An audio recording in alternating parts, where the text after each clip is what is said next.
The door of the diner slammed open so hard the bell above it rang twice, and a small alien girl stumbled in with tears running down her pale blue cheeks. I was sitting in my usual booth with Harold, Daniel, and old Peter, the four of us halfway through our coffee like every other Thursday night. The conversation stopped the moment she appeared. Her name was Wren. She was one of the Ithran, a gentle species that had settled in our town 2 years ago after their homeworld's fragile ecosystem collapsed. They had no soldiers, no weapons, not even a word in their language for war. They were builders, healers, dreamers. And somehow, in the strange way the universe works, this tiny alien girl had become the unofficial mascot of our little diner. She ran straight to our booth, her thin arms shaking, her wide silver eyes wet with tears. "They hurt my mama," she cried. "They hurt my mama." For a moment, nobody moved. The clock on the wall ticked. The waitress froze halfway through pouring coffee. And then, one by one, without a single word passing between us, Harold set down his cup.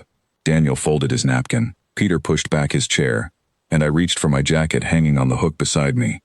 I want to explain something before I go further. We were not young men anymore. Harold was 71, with knees that clicked louder than the old jukebox in the corner.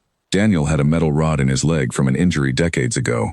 Peter walked with a cane most days, though you wouldn't know it by how fast he stood up that night. And I was no better, gray at the temples, slower than I used to be. But none of that mattered in that moment. We had all worn the uniform once. We had all made a promise to ourselves a long time ago, one we never spoke aloud but each of us carried like a second heartbeat. If harm ever showed up in front of us, if someone needed help and we had the strength left to give it, we would not sit still. Wren looked between us, confused by the sudden quiet. She was too young to understand what 4 old soldiers reaching for their jackets actually meant. "Where is she, sweetheart?" I asked, kneeling down so I was at her eye level. "Down by the old grain store," Wren said, her voice trembling. "Bad men. They said she owes them money. They pushed her. She fell." Daniel's jaw tightened. Harold's hands, usually shaking slightly from age, went perfectly still. "How many?" Peter asked quietly. 4, Wren said. "Maybe 5. I looked at my 3 friends. There was no hesitation in any of their eyes. Just that same calm, steady focus I remembered from decades ago. The kind that only comes when you've already accepted whatever is about to happen and simply decided to move forward anyway. "Stay here with Nora," I told Wren, nodding toward the waitress, who immediately wrapped a warm arm around the girl's shoulders. "We'll bring your mama back." We left the diner together, 4 old men walking down a quiet street under an orange evening sky, and I remember thinking how strange it was that none of us felt old anymore. My knees didn't ache, my back didn't complain. It was as if something buried deep inside us had woken up after a long sleep, something patient and steady that had simply been waiting for a reason. The grain store was 3 blocks away, an abandoned building at the edge of town that the local kids liked to avoid because of its broken windows and rusted fence. As we got closer, we heard raised voices, a woman's voice, soft and pleading in the Ithran language, followed by a rough male voice barking something about payment and respect. We turned the corner and saw them. Wren's mother, a slender alien woman with silver markings along her arms, was on the ground, one hand pressed against her side. Standing over her were 4 men in dark jackets, laughing among themselves, clearly enjoying the fear they were causing. A 5th man leaned against a rusted truck, arms crossed, watching with a smug grin. I felt something cold settle into my chest, not fear, but a kind of clarity I hadn't felt in years. Harold was the first to speak. His voice was calm, almost friendly, the way a teacher might speak before handing out a lesson nobody wanted to learn. "Evening, boys," he said. "Looks like you've got the wrong idea about who you're dealing with." The men turned, startled by the sudden appearance of 4 elderly strangers standing at the edge of the alley. The one leaning against the truck straightened up, smirking. "This isn't your business, old-timer," he said. "Walk away." "We would," Daniel replied, stepping forward with the calm confidence of a man twice his age. "Except that woman on the ground happens to be somebody's mother, and where we come from, that makes it everybody's business." One of the younger men laughed, glancing at his friends as if this whole situation were some kind of joke. "You 4? Seriously? Look at you." Peter tilted his head slightly, studying the young man with an expression that had unsettled far tougher opponents than this. "Son," he said, "you're young. You've probably never had to stand your ground against something that could actually take everything from you. We have, more than once, and every single time, we walked away and came home. That's not luck. That's not something you can shake off with a smug little laugh. The alien woman on the ground lifted her head, confusion and fear mixing in her expression as she looked between the men threatening her and the 4 unfamiliar humans now standing between her and them. The leader of the group, the one who had been leaning against the truck, pushed off the metal frame and walked toward us with exaggerated confidence. "You don't know who you're messing with," he said. "Funny," I said. "We were about to say the same thing to you." For a moment, nobody moved. The tension in the alley was thick enough to touch, the kind of silence that settles right before something shifts. Then Harold took one calm step forward, the streetlight catching the old service ring still on his finger. "Here's what's going to happen," he said, his voice steady and unshaken. "You're going to help this woman to her feet. You're going to apologize. And then you're going to leave this town and never come back. That woman has no way to protect herself out here, which means somebody has to. Tonight, that's us."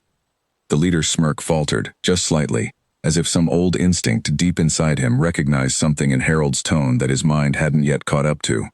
"And if we don't?" he asked, trying to sound tough, though his voice wavered at the end. Daniel answered before any of us could. "Then you'll learn something about us that you really don't want to learn the hard way." There was another pause, longer this time. I watched the men glance at each other, uncertainty creeping into their expressions. It's a strange thing, confidence. It can survive almost anything except doubt. And doubt was exactly what 4 calm old men, standing shoulder to shoulder without an ounce of fear, had just planted in their minds. One of the younger men, maybe in his 20s, shifted uncomfortably. "Boss," he muttered, "maybe we should just go." The leader's eyes flicked toward him, annoyed, but something in the atmosphere had already changed. The balance had shifted, quietly, the way it always does before someone realizes they've made a mistake. Peter stepped closer, his cane tapping softly against the pavement, though there was nothing frail about the way he moved. "Let me tell you boys something," he said. "There's a difference between people who threaten others for fun and people who've actually stood in front of real danger. We're the second kind. We've seen things that would make your worst nightmare feel like a lazy afternoon. And after everything we've been through, do you really think 4 bullies in an alley are going to scare us?" The leader's jaw tightened. For a moment, I thought he might do something reckless, might try to prove a point in front of his friends.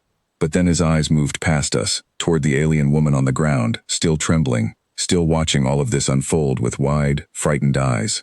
And something about seeing her fear reflected back at him seemed to finally break through his bravado. He exhaled sharply, glancing at his companions. "Forget it," he muttered. "She's not worth this."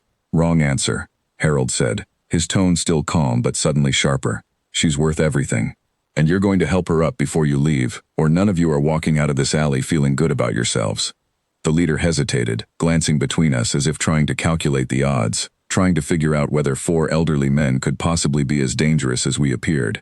But there's something about true calm, something about a person who has already made peace with whatever might happen next, that no amount of youth or aggression can properly measure. It unsettles people in a way that shouting never could. Finally, with a scowl, the leader nodded toward the woman. One of his men, the younger one who had spoken up earlier, stepped forward and extended a hand to help her stand. She looked at it hesitantly before accepting, and once she was on her feet, unharmed but shaken, she moved instinctively closer to us. "We're leaving," the leader said, trying to salvage what was left of his pride. "But this isn't over." "It is, actually," Daniel said simply, "because if you ever come back to this town, you'll be dealing with more than just the 4 of us. You'll be dealing with an entire community that protects its own, no matter what they look like or where they came from." The men exchanged uneasy glances before slowly backing away, then turning and disappearing down the street, their earlier confidence completely gone. The truck's engine roared to life a moment later, and they drove off into the darkening evening, leaving us standing quietly in the alley with Ren's mother. She looked at each of us in turn, her silver eyes wide with a mixture of relief and disbelief. "Thank you," she said softly, her voice trembling with emotion. "I didn't think anyone would come." "We always come," Peter said gently. "That's what family does." Her eyes glistened with unshed tears. "But we're not your family," she whispered. "We're not even your species." I stepped closer, offering a reassuring smile. "Family isn't about what you look like," I said. "It's about who shows up when things go wrong. Tonight, that's us. And it always will be, for as long as you live in this town." We walked her back to the diner together, taking our time, letting her steady her breathing along the way. When we arrived, Ren burst through the door and ran straight into her mother's arms, sobbing with relief. Nora, the waitress, wiped tears from her own eyes as she watched the reunion, and the rest of the diner's patrons who had gathered near the windows to watch the commotion outside broke into quiet applause. We settled back into our booth, and within minutes, Nora brought us fresh coffee, refusing to accept payment for it. Ren climbed onto the seat beside me, her small hand resting on my arm as she looked up with curious eyes. "Why did you all stand up at the same time?" she asked. "How did you know?" I thought about the question for a moment, searching for the right words to explain something that had never needed explaining before. Not among us, anyway. "Sometimes," I said, "you don't need anyone to tell you when something is wrong. You just feel it. And when you've spent your whole life learning how to protect the people you care about, that feeling never really goes away, even when you get old." "But how did you know I meant it that seriously?" she asked. "I'm just a kid. Grown-ups don't always listen to kids." Harold reached over and gently patted her head. "Sweetheart," he said, "when a child cries out that someone hurt their mother, that's the most serious thing in the entire world. There's nothing more important than that." Ren considered this for a moment before smiling. The first real smile since she had burst through the door earlier that evening. "I'm glad you're my friends," she said. "We're glad too," Daniel replied warmly. Ren's mother approached our table, still visibly shaken but calmer now, her silver markings glowing faintly under the diner's warm lighting. "I don't know how to repay you," she said. "You didn't have to do that. You could have been hurt." Peter chuckled softly, shaking his head. "We've faced worse odds than that in our lifetimes," he said. "Trust me, this was nothing compared to some of the things we've lived through. And besides, we made a decision a long time ago that we would never sit still while someone we cared about was in danger. Tonight, that decision hasn't changed one bit." She looked at each of us again, gratitude shining clearly in her eyes. "Your species is remarkable," she said quietly. "Even after everything you've endured, you still choose kindness. You still choose to protect strangers, even at your own risk." I smiled at that, thinking about how true her words actually were, even if she couldn't fully understand the reasons behind it. "It's not really about choosing kindness," I said. "It's about understanding that no one should ever have to face danger alone. We've stood beside each other through some incredibly difficult moments. Standing beside someone else, even a stranger, even someone from another world entirely, doesn't feel any different to us." She nodded slowly, wiping a tear from her cheek, before turning to Ren, who was still smiling brightly beside me. "Come, little one," she said softly. "It's time to go home." Ren hugged each of us tightly, before following her mother toward the door, pausing one last time to look back at our table. "Will you be here next Thursday?" she asked. "We will," I promised. "We're always here." She smiled again, before disappearing through the door with her mother, the bell above it ringing softly as they stepped out into the cool evening air. The diner slowly returned to its normal rhythm, conversations resuming, plates clinking, the quiet hum of everyday life settling back into place, as if nothing extraordinary had just happened. But as I sat there with my old friends, sipping coffee that had long gone cold, I couldn't help but reflect on everything that had unfolded that evening. We were not soldiers anymore. We hadn't been for a long time. Our uniforms were folded away in closets, our medals gathering dust in drawers we rarely opened. To most people, we were simply four old men who met at the same diner every Thursday night, telling stories that nobody outside our small circle truly understood. But beneath all of that, beneath the gray hair and the aching joints and the slower steps, something remained unchanged, a quiet promise we had all made long ago, one that had nothing to do with orders or duty, but with something far simpler and far more permanent. We had promised ourselves that we would never turn away from someone in need, regardless of who they were or where they came from. Tonight, that promise had been tested once again, and once again, we had answered its call without hesitation. Harold broke the silence first, raising his coffee cup slightly in a small, informal toast. "To Thursdays," he said with a tired but satisfied smile. "To Thursdays," the rest of us echoed, clinking our cups together gently. Outside, the evening had settled into a peaceful darkness, streetlights flickering softly against the quiet town. Somewhere down the road, Ren was walking home safely beside her mother, both of them finally able to breathe easy after a night that could have ended so differently. And here in the diner, four old men sat together as they always did, their jackets hanging once again on the hooks beside them, their coffee slowly warming back up as conversation drifted toward lighter topics, old memories, familiar jokes, and quiet laughter. It was easy to forget, in moments like this, just how much strength still lived within tired old bodies, how much courage remained hidden beneath wrinkles and gray hair. But every so often, life had a way of reminding the world that some things never truly fade away. Loyalty doesn't retire, courage doesn't disappear with age, and the simple, unshakable decision to protect someone in need never truly leaves a person, no matter how many years pass or how far from home they may find themselves. As the night wore on and the diner slowly emptied, the four of us remained in our booth a little longer than usual, simply enjoying each other's company, grateful for another night where we had been able to make a difference, however small it may have seemed to the rest of the world.